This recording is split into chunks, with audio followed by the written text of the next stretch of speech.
protestnice in protestniki, kaj se dogaja v državi. Dogaja se uzurpatorska vlada. Že leto in pol vlada nelegitimna oblast. Kaj počne ta oblast? Pred nekaj dnevi je iz obupa tik pred stečajem Slovenske tiskovne agencije odstopil njen direktor. Zakaj hoče ta vlada uničiti Slovensko tiskovno agencijo, ki je steber produkcije neodvisnih in objektivnih in neutralnih novic, ne komentarjev, ampak novic. Zato, ker hoče preoblikovati medijski prostor tako, da bodo na njem ostala samo še partijska trobila in nobenega novinarstva več.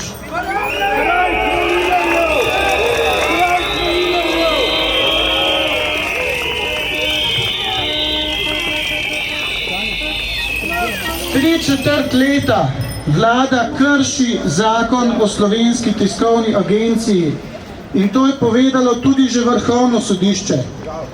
Del koalicije je iz slabe vesti skupaj z opozicijo v enega od PKP-jev ugradil ponovno zavezo vladi, da mora financirati Slovensko tiskovno agencijo.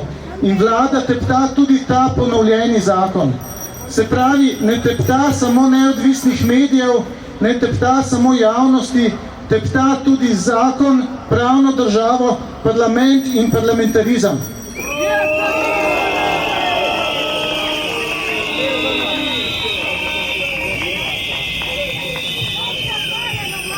Vlada nam že leto in pol vlada z dekreti, z odloki, ki zelo pogosto nimajo nobene podlage v zakonu. Kako je mogoče, se vprašajmo, da so že trikrat v parlamentu novelirali zakon o nalezljivih boleznih in v njem še vedno ni pravne podlage za to, da bi nam vlada smela zapovedati nošenje mask, ki je sicer zaradi epidemije nujno. Kako je mogoče, da je vlada mesece in mesece držala v lockdownu drobno gospodarstvo, pa ni poskrbela za to, da bi imela zakonsko podlago za omejevanje ponujanja storitev?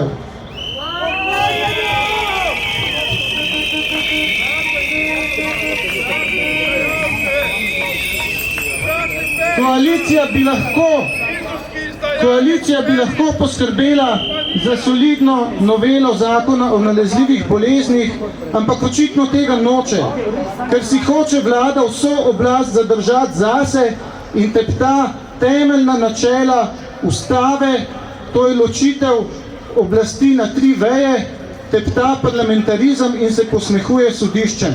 To je temeljni problem.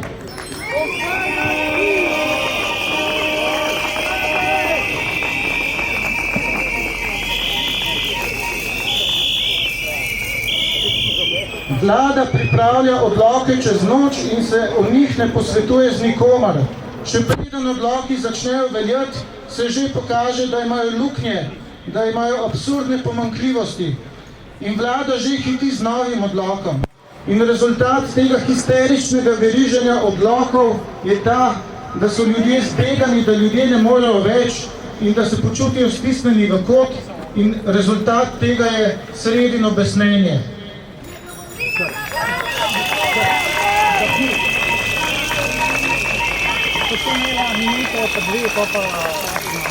Vrhunec vsega je bil pa odlok, ki je delu javnih uslužbencev predpisal pogoje PC, se pravi pravzaprav prisilno cepljenje.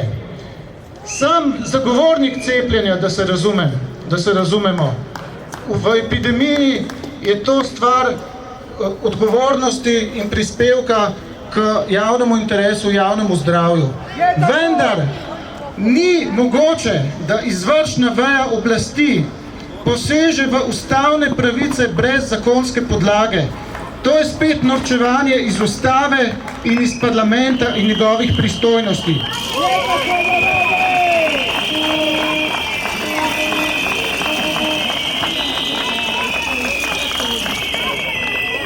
Še bistveno bolj nevarno pri tem odloku o PC je pa to, da je vlada razglasila, da je to naredila kot delodajalec. Še več, minister Koritnik, ki je bil pred nastopom funkcije ministra za javno upravo, tajnik pravne fakultete Univerze v Ljubljani, je rekel in je povabil vse delodajalce v državi, da smejo in da naj suspendirajo ustavno zavarovane pravice svojih zaposlenih, če si to želijo. In to pomeni, danes lahko zasebni delodajalec predpiše obvezno cepljenje in enostransko, brez zakonske podlage in pooblastila potepta ustavno zavarovano pravico nedotakljivosti telesa, jutri lahko prepove sindikat.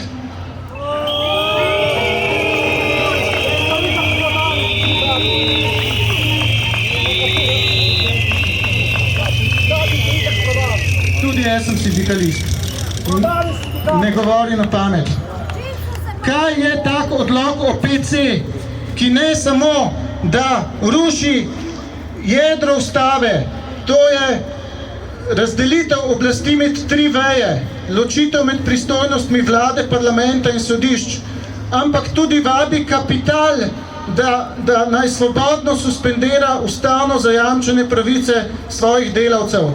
Kaj pomeni tak odlok? Tak odlok pomeni nič drugega kot vladni državni udar.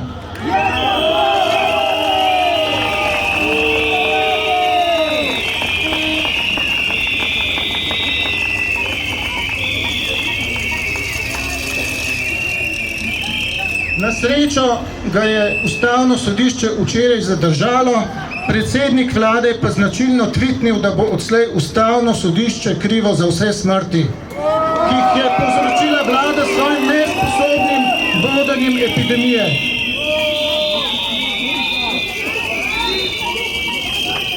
In vprašajmo se, kako je mogoče, da taka nočna mora traja že leto in pol in se v parlamentu ne zgodi nič. To je mogoče samo zato, ker je del strankarske scene in parlamenta gnil in korumpiran.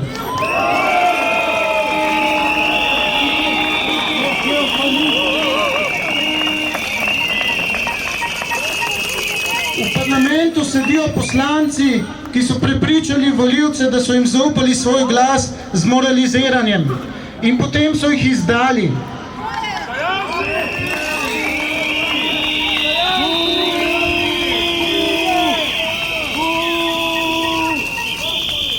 Ljudje so prepričani, in to je skrajno vulgarno, neoliberalno prepričanje, da so v parlamentu za voljo svojih osebnih interesov, recimo svojih plač.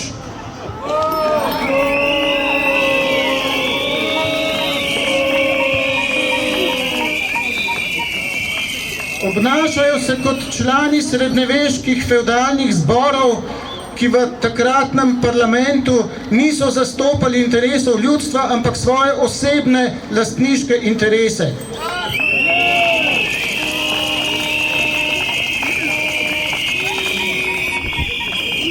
In nadgradnja tega je janšistična retorika, ki pljuva po vseh, ki se oglasimo, ki ščuva ljudi, ki ljudi polarizira, ki ljudem preprosto poskuša priskutiti vso politiko, svoje privržence mobilizira, da glasujejo kot vojska, vse ostale pa skuša prepričati, da je celotna politika gnila in naj ostanejo doma, zato da bo SDS še vedno relativno zmagovalka volitev.